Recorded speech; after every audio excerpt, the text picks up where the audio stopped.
Hello बच्चों, आज मैं फिर से आपको इससे पहले इलेक्ट्रोस्टैटिक चैप्टर में जो पहला यूनिट और दूसरा यूनिट था, जिसे चार्ज और आवेश का और फील्ड जो था उसका मैंने आपको क्वेश्चन बता चुका हूं। आज मैं स्थिर विद्युत विभव तथा धारिता के में जो 2 नंबर वाली क्वेश्चन है वो मैं बताने के लिए जा रहा हूं। देखिए 2 नंबर में क्वेश्चन, जो 2 नंबर का क्वेश्चन आता है कैसे आता है सो देखिए। तो यहाँ पे लिखा है कि स्थिर विद्युत विभव तथा धारिता चैप्टर है। अब क्वेश्चन देखिए, पहला क्वेश्चन क्या लिखा हुआ है, विद्युत विभव क्या है, इसका SI मात्रक लिखें। इसका जो लिखना है, पहले डिफिनेशन लिखना है। तो डिफिनेशन क्या है कि विद्युत क्षेत्र के किसी बिंदु पर विद्युत विभव संख्यात्मक रूप से यांत्रिक ऊर्जा का वह परिमाण है जो प्रति एकांक परीक्षण आवेश को अनंत से उस बिंदु तक लाने में किया गया कार्य को विभव कहते हैं। यह एक अदिश राशि है। इसका SI मात्रक वोल्ट या जूल पर कूलम है। इसे V द्वारा सूचित किया जाता है। ठीक है, अब इसका देखिए एक फार्मूला हम लिखे हैं कि V बराबर W/Q। ये फार्मूला आपको याद रखना। अगर इस तरह से आप एग्ज़ाम में लिख के आते हैं ना, तो आपको 2 नंबर में किसी प्रकार की कोई दिक्कत नहीं होगी। चलिए नेक्स्ट क्वेश्चन देखते हैं, और आप लोग भी अपना अपना कॉपी में नोट कर लीजिएगा इस क्वेश्चन को, तो अच्छा रहेगा, ताकि 2 नंबर के क्वेश्चन लिखने में आपको किसी प्रकार की दिक्कत नहीं होगी। चलिए नेक्स्ट क्वेश्चन देखिए। लिखा हुआ क्वेश्चन कि समांतर प्लेट संधारित्र में दूसरे प्लेट का क्या कार्य है। क्या लिखा हुआ है कि समांतर प्लेट संधारित्र में दूसरे प्लेट का क्या कार्य है। द्वितीय प्लेट देखिए, तो इसमें इससे पहले भी हमने एक टेस्ट जब लिए थे बच्चों सबका तो पूछे थे, तो लेकिन कोई बच्चा इसका आंसर नहीं दे पाया था। तो आज मैं बता दूं कि द्वितीय प्लेट जो कंडेंसिंग प्लेट होता है, जिसको बोलते हैं कंडेंसर, वो होता है। द्वितीय प्लेट क्या है? कंडेंसिंग प्लेट है। यह भूधृत होता है। भूधृत मतलब क्या? मिट्टी में जो आप अर्थिंग करते हैं ना, उसका उसी प्रकार है। यह प्रथम प्लेट पर दिए गए आवेश के विपरीत आवेश प्रेरित करता है। ठीक है, आप इतना लिख लीजिएगा आराम से। चलिए नेक्स्ट क्वेश्चन लिखा हुआ है। आज आपको नॉमेरिकल टाइप का भी क्वेश्चन मैं बताऊँगा। ठीक है, दूसरा क्वेश्चन देखिए। यहाँ पर लिखा है कि एक आवेश निकाय के कारण विभव है V बराबर 2 + 2x SI मात्रक। तो बिंदु कितना, कहाँ पे, किस बिंदु पे? तो x बराबर 2 मीटर पर विद्युत क्षेत्र की तीव्रता कितनी होगी।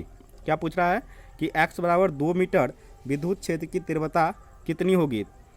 तो यहाँ पे देखिए, सबसे पहले आपको फार्मूला देखना होगा कि इसमें कौन सा फार्मूला का इस्तेमाल करेंगे। तो वहाँ पे विभव प्रवणता और इलेक्ट्रिक फील्ड के बीच में जो संबंध होता है विद्युत क्षेत्र और विभव V/x से इस प्रकार संबंधित है कि Ex बराबर -dV/dx। अतः Ex बराबर -dV/dx। तो V का जो वैल्यू है, V का वैल्यू कितना दिया हुआ देखिए इधर क्वेश्चन में, 3 + 2x वहाँ पर रख दिए। आपको यदि डिफ्रेंशिएट करने आता है तो देखिए, किसी भी अगर संख्या रहेगा और संख्या के साथ कोई भी चर राशि नहीं होगा, जैसे x y कुछ भी नहीं रहेगा, तो इसका मतलब होगा उसका जब डिफ्रेंशिएट किया जाएगा ना, तो उसका वैल्यू क्या हो जाएगा? 0 हो जाएगा। यहाँ पे क्या है, 3x का डिफ्रेंशिएट कीजिएगा तो 0, और देखिए यहाँ पे 2x का डिफ्रेंशिएट किया तो क्या होगा? 2 होगा। तो अगर मान लीजिए माइनस बाहर में रखा हुआ तो क्या होगा? -2 भी। तो इसीलिए क्या होगा, इलेक्ट्रिक फील्ड वोल्ट पर मीटर होता है। इसको जहाँ यहाँ पे जो लिखा हुआ ना V पर m-1, तो आप इसको ऐसे भी लिख सकते हैं, वोल्ट पर मीटर इलेक्ट्रिक फील्ड। ठीक है, इलेक्ट्रिक फील्ड का SI मात्रक क्या होता है? वोल्ट पर मीटर भी होता है। ठीक है, चलिए अब नेक्स्ट क्वेश्चन पे आइए। अगला क्वेश्चन है कि आज मैं, वैसे क्वेश्चन में ज़्यादा समय लग जाता है तो आप लोग को लगता है कि बहुत बड़ा वीडियो बन गया है, इसीलिए आज हम पहले क्वेश्चन लिख लिए, उसके बाद वीडियो मैंने शूट कर रहे हैं। तो अगला क्वेश्चन देखिए।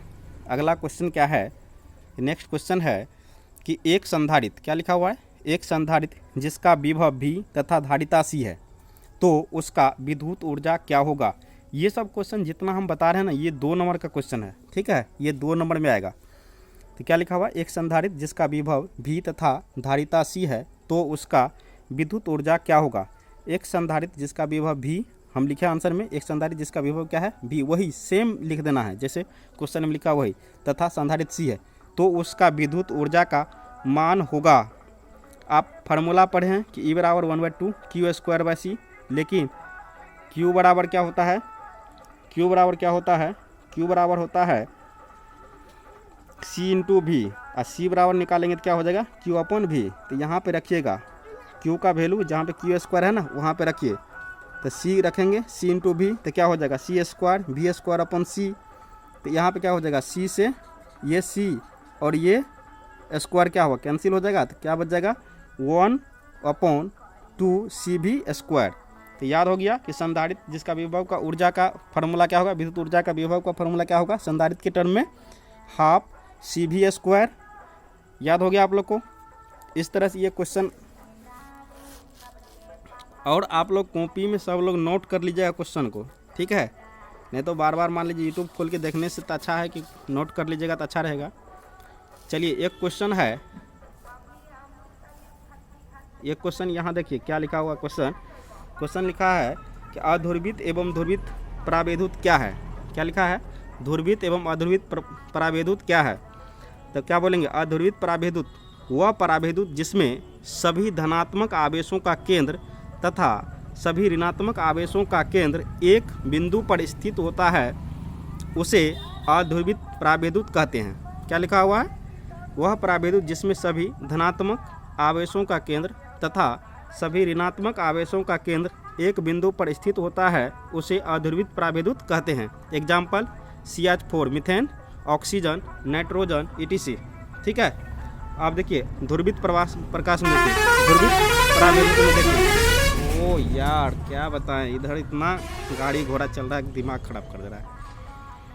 देखिए वह परावैद्युत जिसमें सभी धनात्मक आवेशों का केंद्र तथा ऋणात्मक आवेशों का केंद्र अलग अलग बिंदु पर होता है, अर्थात एक बिंदु पर नहीं होता है, उसे ध्रुवित प्रकाश कहते हैं। जैसे H2O, CO2, HN3 इत्यादि, ये सब क्या है इसका एग्जाम्पल है।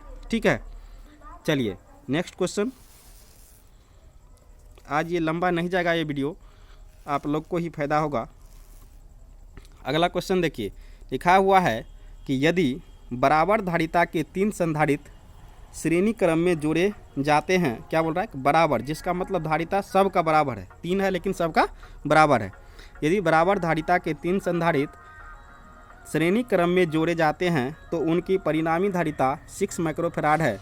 अगर इन्हीं तीनों संधारित्र को समांतर क्रम में जोड़ा जाए तो इनकी परिणामी धारिता निकालें। तो सबसे पहले हम क्या बोलेंगे कि बोल रहा है कि सभी का धारिता क्या है समान है। तो सबसे पहले मान लिए कि लेट संधारित्र की धारिता क्या है C है, देन तब श्रेणी क्रम में समतुल्य संधारित्र की धारिता CS होगा। तो 1/CS बराबर 1/C plus 1/C plus 1/C।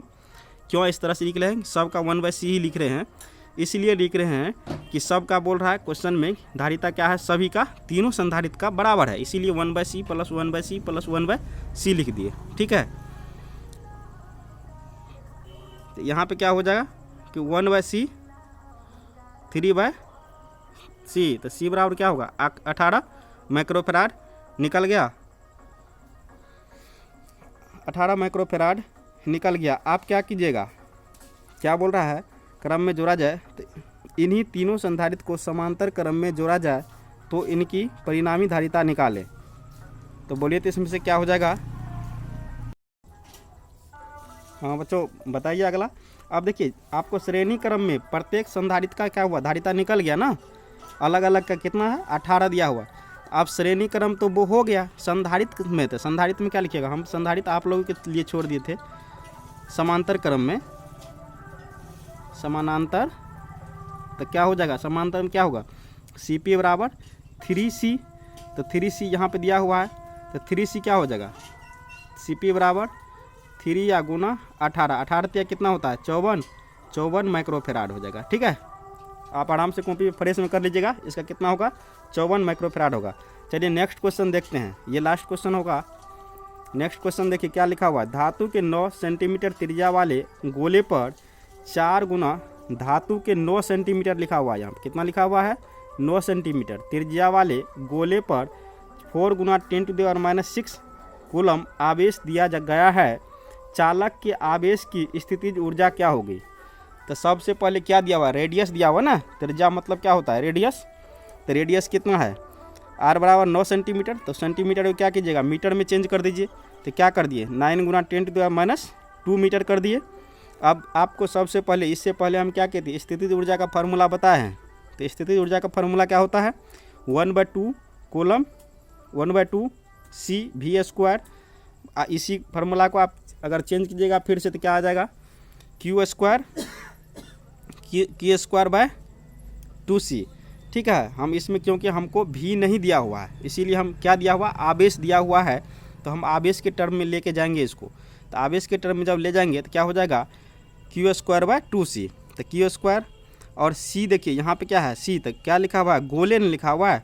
तो गोलीय चालक की, गोलीय जो संधारित होता है ना, उसका कैपेसिटेंस कितना होता है, 4 पाई एप्सिलॉन नॉट होता है। यहाँ पे हम फार्मूला लिख दिए हैं। ठीक है, 4 pi epsilon not into R होता है। कितना होता है, 4 pi epsilon not into R होता है। तो देखिए ये जो आपको 1/4 पाई लिखा हुआ है, 1/4 पाई एप्सिलॉन नॉट, इसका वैल्यू होता है 9 गुना 10⁻⁻⁹। ठीक है, -9 होता है, लेकिन 10⁻, हाँ ठीक है, ये 9 हाँ +9 होता है, 9 नहीं +9 होता है, ये वैल्यू होता है। तो देखिए इस सब को अगर देखिएगा तो क्या होगा, 1/4 पाई एप्सिलॉन नॉट हो जाएगा ना, इसीलिए हम ऊपर में वैल्यू लिए 9 गुना 10⁻⁹ गुना, अच्छा 4 गुना 10⁻⁻⁶ किधर से लिखे हैं, इधर देखिए 4 गुना 10⁻⁻⁶ c है। तो ये क्या हुआ, क्यू का ही स्क्वायर है, क्यू पे स्क्वायर है तो हम क्या किए, टोटल का स्क्वायर कर दिए, नीचा में 9 मतलब 2 गुना 9 किसका वैल्यू है, 9 गुना 10⁻⁻²। तो ये किसका है, यहाँ पे देखिए आर का वैल्यू यही है। तो इसलिए इसमें टेंशन नहीं लेना कि सर किधर से किधर क्या लिखे। तो अब देखिए अब क्या कीजिएगा, इसका जब स्क्वायर कीजिएगा तो क्या हो जाएगा, इसका 4 चौके 16, और 16 को जब 2 से काटे तो कितना हो जाएगा, यहाँ पे देखिए इसका जब स्क्वायर कीजिएगा तो पहले तो लिख देंगे 9 गुना 10⁻⁹ गुना 4 चौके 16 हो जाएगा, गुना 10⁻⁻12, नीचे में 2 गुना 9 गुना 10⁻⁻²। तो देखिए 8 दूना 16 हो जाएगा, और ये जब माइनस में है तो ऊपर जाएगा तो क्या होगा, प्लस हो जाएगा, इसीलिए ऊपर में 10⁻⁻10 तो ही है, बेस अगर सेम हो तो पावर क्या होता है, जुटता है। तो 8 गुना 10⁻⁻12 प्लस 11 हो जाएगा। तो क्या हो जाएगा, ये इसको आप ऐसे भी लिख सकते हैं 8 गुना 10⁻⁻1, और -1 को क्या लिख सकते हैं 8/10। तो इसी का वैल्यू क्या हो जाएगा 0.8 जूल। तो इस तरह से आपको क्या हो जाएगा, इस तरह से आपको अभी हम 7 क्वेश्चन का जो सेट कंप्लीट करवा दिए हैं।